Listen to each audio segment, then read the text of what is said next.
Hey everyone, welcome back to Corporate Decoder, the place where we uncover the hidden stories behind the financial world's most important filings. And boy, do we have a doozy for you today. The Jensen Quality Growth Fund is here to show us their cards, and it's like a financial treasure map with some really interesting landmarks before we dive in if you love getting these unfiltered looks at company performance. Make sure you hit that subscribe button and ring the notification bell so you never miss an episode. And hey, if you want to chat about these numbers and get even more insights, join our Discord community. The link is in the description below. Alright, let's get cracking with the Jensen Quality Growth Fund Incorporated. Their report for November 2025 paints a picture of the fund's financial health and investment strategy. Now, Jensen is known for focusing on quality growth companies, meaning they look for businesses that are strong and are expected to grow over time. First up, let's talk money. The fund itself has substantial assets under management, standing at a cool $4.5 billion. This is a significant amount and tells us the fund is a big player in the investment world. Now, Jensen offers different classes of shares, each with its own unique fee structure. Let's look at Class J shares, for example. These shares carry a cost of $43 for a hypothetical $10,000 investment over 6 months, which works out to be 0.85% when annualized. This is important because it shows you how much of your investment goes towards the fund's expenses. Then we have Class I shares for the same hypothetical $10,000 investment. These shares only cost $32 over 6 months, or 0.62% annualized Class I shares are more cost effective for investors, which is a key difference. Class R shares come in with a higher cost of $75 for that same $10,000 investment over 6 months. This translates to 1.46% annually. This higher cost typically reflects different distribution or service fees associated with this share class. And finally, Class Y shares are the cheapest with a cost of just $28 for that $10,000 investment over 6 months, or a very low 0.55% annualized. This is super attractive for investors looking to minimize costs. The net advisory fee for the entire fund is listed at around $14 million. This is the fee paid to the investment manager Jensen, Investment Management Incorporated, for their expertise in managing the fund's assets. The portfolio turnover rate is 19%. This means that about 19% of the fund's holdings were bought or sold. During the year, a lower turnover rate generally suggests a more buy and hold strategy, which can lead to lower transaction costs and potentially more stable long-term returns. This aligns with Jensen's focus on quality growth companies that they expect to hold for a while. Now let's peek at what the fund is actually invested in as of November 2025. The top holdings reveal a strong emphasis on technology and major growth companies. Microsoft Corporation holds the top spot, representing 9.5% of the net assets. This is a significant concentration in one company. Apple Incorporated comes in second at 8.9%. These are two of the biggest names in the tech world, and it is clear Jensen sees them as prime growth opportunities. Alphabet Incorporated, also known as Google, is next at 8.3%. Again, a huge tech giant. This shows a clear strategy of investing in dominant companies with strong market positions. Nvidia Corporation at 6.5% is another big tech name, especially relevant given the current focus on artificial intelligence. Moving away from pure tech, Eli Lilly and Company, a major pharmaceutical company, holds 4.9%. This shows some diversification into healthcare, a sector often seen as defensive and with steady growth potential. MasterCard Incorporated, a financial services giant, is at 4.3%. This company benefits from the increasing use of digital payments. Amazon.com Incorporated is at 4.2%. This shows their investment in e-commerce and cloud computing. Meta Platforms Incorporated, formerly Facebook, is at 4.0%. This shows investment in social media and the metaverse. Waste Management Incorporated, a company in a less glamorous but essential sector, holds 3.9%. This is a great example of a company providing a necessary service with stable demand. Abbott Laboratories, another healthcare company, rounds out the top 10 at 3.9%. This further solidifies their commitment to healthcare as a growth sector. Diving deeper into the schedule of investments, we see the fund is heavily invested in common stocks, making up 99.6% of net assets. This is typical for a growth fund looking for capital appreciation. The Sherwin-Williams Company is a significant holding within the chemicals sector, valued at over $162 million. MasterCard Incorporated, again, is shown as a substantial holding in financial services. Abbott Laboratories is listed with a substantial value in the healthcare equipment and supplies sector. Stryker Corporation, another prominent name in healthcare equipment and supplies, is also a major holding. Alphabet Incorporated, a heavyweight in interactive media and services, is clearly a cornerstone of the portfolio. Microsoft Corporation is a massive holding in the software sector. This is a huge bet on their continued dominance. Apple Incorporated Incorporated shows up as the largest holding in technology, hardware, storage, and peripherals, demonstrating Jensen's strong conviction in the company. There is also a small allocation to money market funds representing 1.0% of assets. This is typically for liquidity or to park cash temporarily. This particular fund is yielding 3.91%. Looking at the statement of assets and liabilities, we see the fund's overall financial position. Total assets are over $4.5 billion, while total liabilities are much smaller at about $47 million. This indicates a strong financial standing. For Class J shares, the net asset value per S-share is $44.16. This is what an investor pays or receives when buying or selling shares of this class. The statement of operations shows us how the fund performed during the period. Dividend income was substantial at over $27 million. Expenses are clearly laid out, with the investment advisory fee being the largest at nearly $14 million. Distribution expenses for Class J shares are over $2.4 million, reflecting the costs associated with making these shares available to investors. The fund experienced a massive realized gain on investment transactions of over $1.3 billion. This is a huge positive number. However, there was a significant unrealized loss of over $1.1 billion. This means the value of some investments decreased during the period, but on paper, overall the fund saw a net increase in net assets from operations of over $215 million. This is a combination of investment income gains and losses. The statements of changes in net assets show us the flow of money in and out of the fund.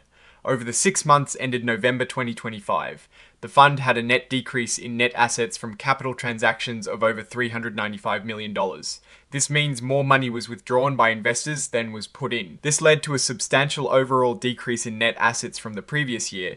The net assets at the beginning of the period were over $6 billion and ended up around $4.5 billion.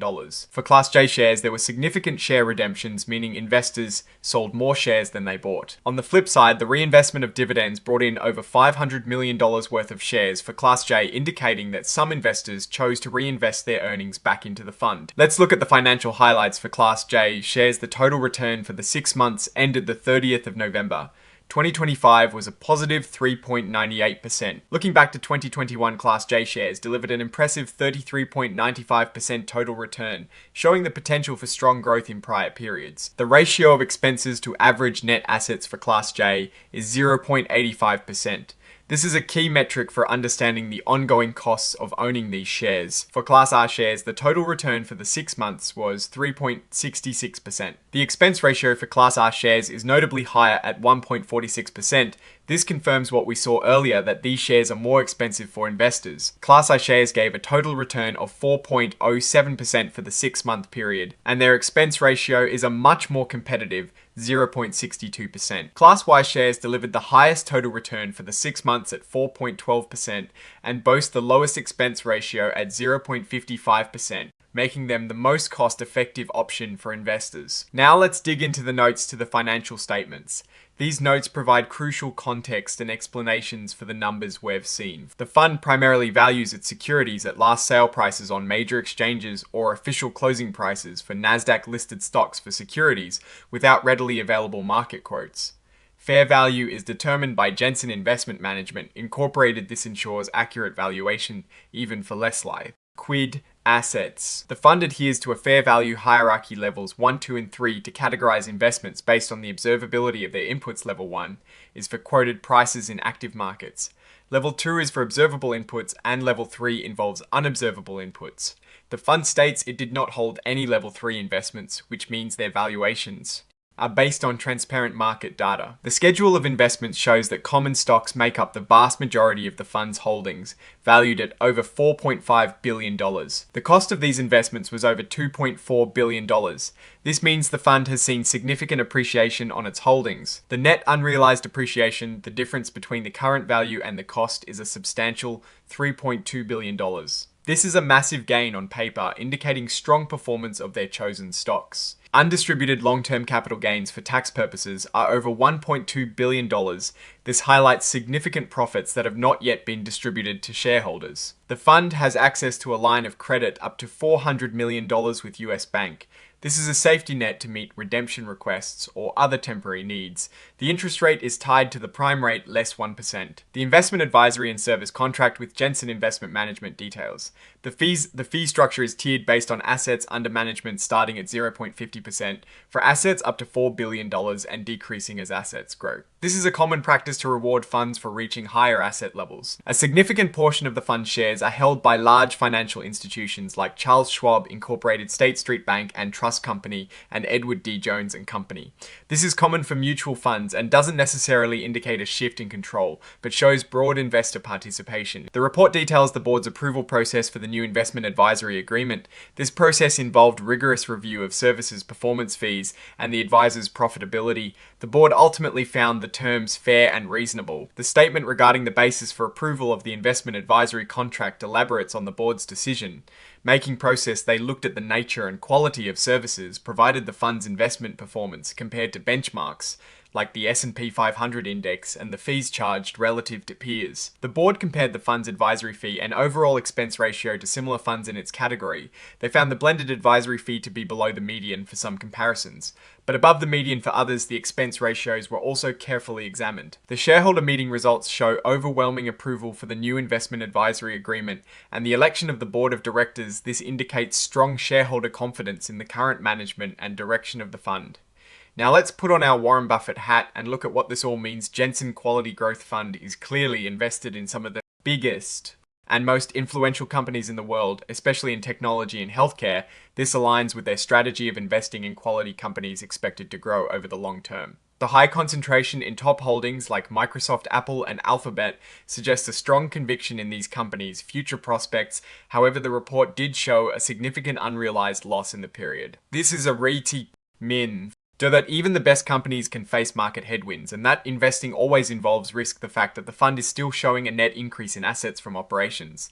Despite this unrealized loss is a testament to the overall income generated and realized gains from selling some investments. The variation in expense ratios across share classes, Class J, R, I, and Y, is also a key taker. Y investors should really pay attention to which share class they are investing in, because the cost difference can significantly impact their long-term returns. Class Y, with its low expense ratio and strong performance, seems to be the most investor friendly option, but availability might be restricted. The fund's low portfolio turnover rate of 19% reinforces their long-term approach. They are not day trading, but rather selecting companies they believe will perform well over many years. This is a hallmark of a quality growth investment strategy. The strong shareholder votes for the management agreement and board of directors signal stability and investor trust. While there was a decrease in net assets from the previous reporting period, this seems to be driven by significant distributions to shareholders, possibly to return profits or manage capital, rather than a fundamental decline in the fund's investment performance. In conclusion, the Jensen Quality Growth Fund Inc.